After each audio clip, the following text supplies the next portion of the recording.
Bismillahirrahmanirrahim. Assalamualaikum warahmatullahi taala wabarakatuh. Melati kuntum tumbuh, melata sayang merebah di pohon cemara. Assalamualaikum mulanya kata, saya sembah pembuka bicara. Kata orang tak kenal maka tak cinta. Oleh itu, sebelum kita pergi dengan lebih jauh lagi, apa kata kita berkenalan dengan 3 ahli panel yang sudi meluangkan masa bersama kita pada hari ini. Ahli panel pertama kita mempunyai seorang yang sangat hebat dalam memberi kata-kata dalam forum perdana.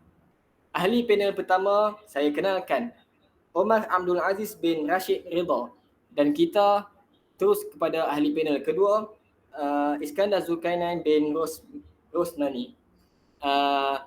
Seterusnya kita menjemput ahli panel terakhir kita, Muhammad Aizat bin Yusof.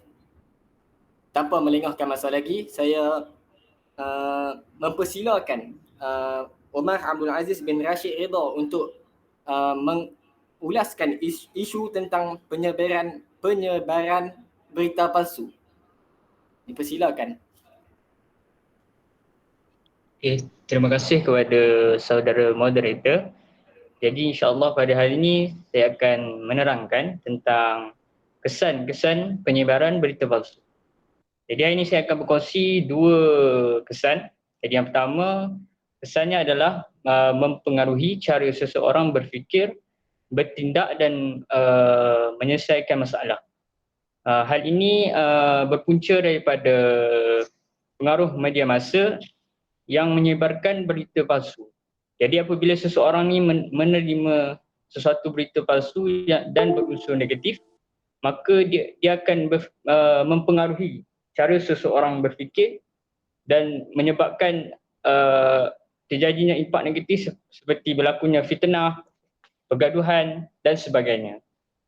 Jadi contohnya terutamanya kepada golongan yang lebih berusia lah, seperti ibu bapa kita, warga emas, dan yang di mana mereka ni kurang terdedah pada teknologi.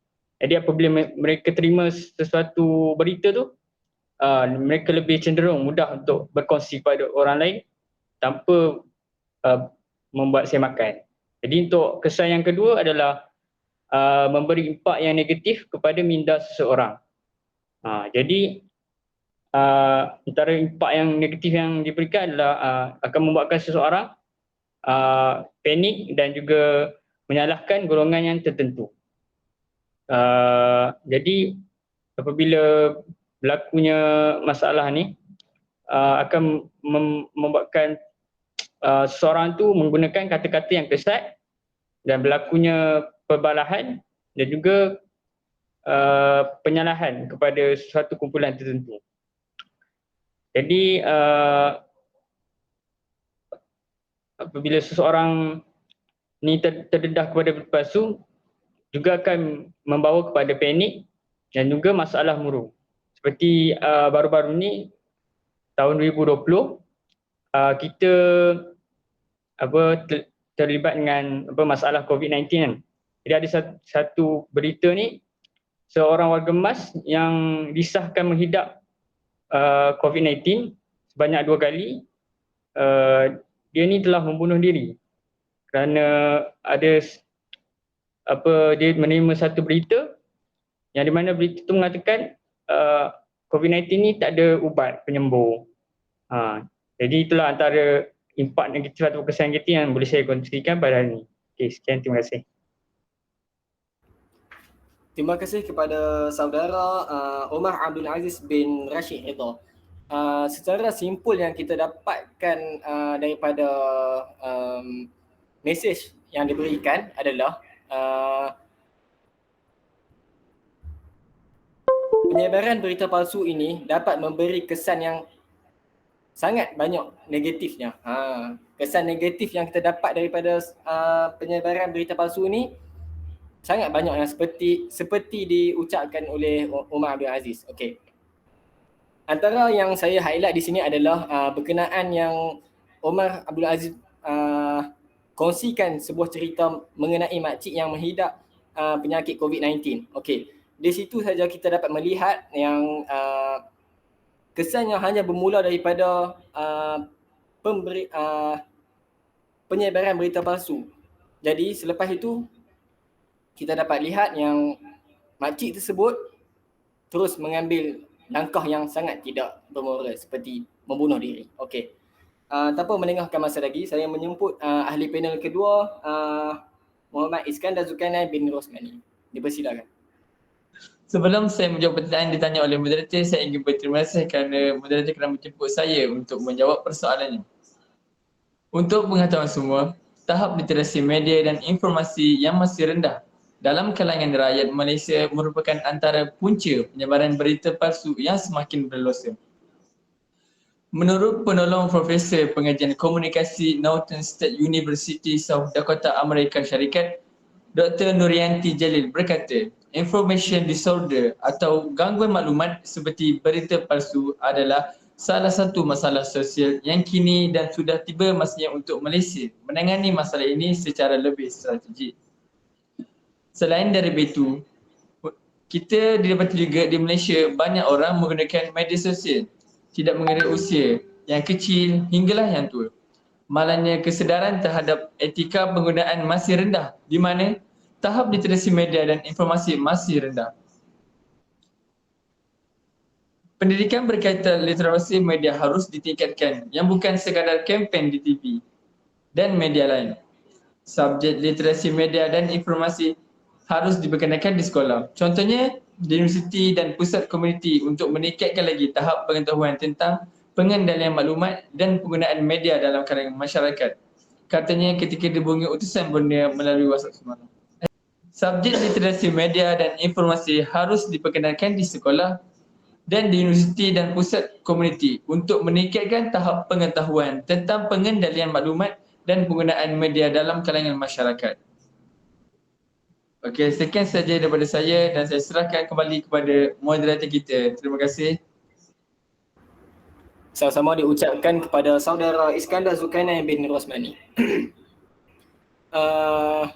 Secara simpul yang saya dapat daripada poin yang diberikan oleh Iskandar ialah saya tertarik dengan satu perenggan, satu ayat yang telah dihuraikan oleh Tuan Iskandar.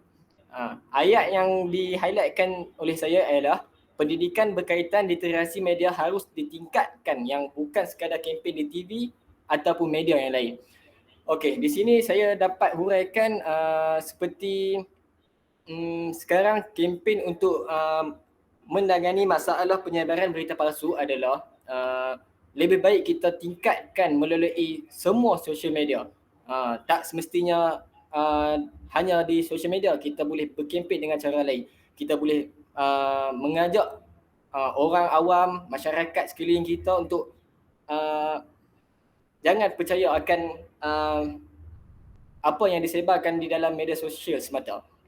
Okey, tanpa saya melengahkan masa lagi, saya menjemput ahli panel kita yang terakhir, saudara Muhammad Aizat bin Yusof. Dipersilakan. Okey, terima kasih kepada Tuan Moderator.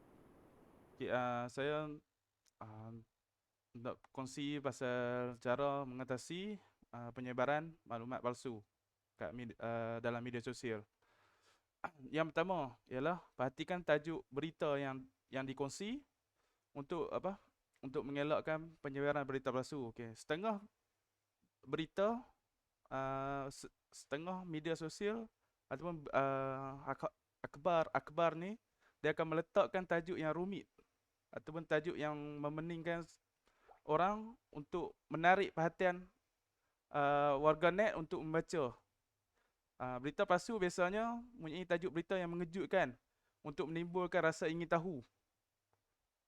Kandungan biasanya dia macam kandungan tu dia lebih kepada nampak provokatif dan mengambil kesempatan daripada isu-isu semasa.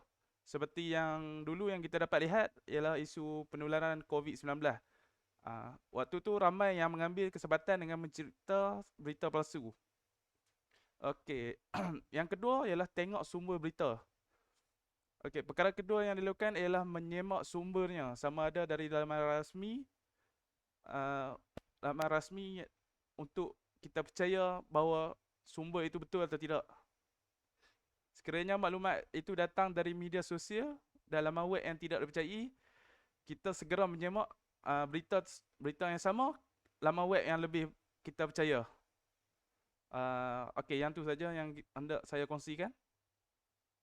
Terima kasih kepada saudara Muhammad Aizat bin Yusof. Okey, dengan ini secara simpul yang dapat saya kaitkan oleh ketiga-tiga moderator adalah penularan berita palsu di Malaysia merupakan satu isu yang tiada penghujungnya. Namun begitu ianya dapat diatasi sekiranya semua pihak bersatu dan melaksanakan tanggungjawab masing-masing dengan penuh amanah.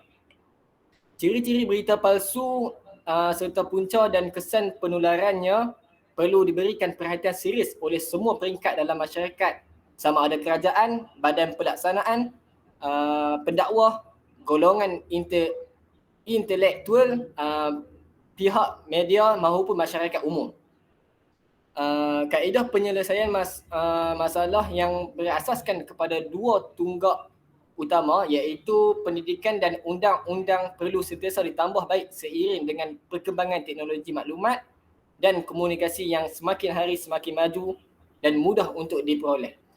Bagi memastikan indikator asas penyebaran berita palsu iaitu kesedaran moral dan sistem sosial dapat dipelihara dengan baik. Jadi saya rasa forum kita pada malam ini dapat memberi kesan kepada semua bahawasanya bahayanya penyebaran berita palsu ini. Sekian wabillahi taufiq wa hidayah. Assalamualaikum warahmatullahi taala wabarakatuh.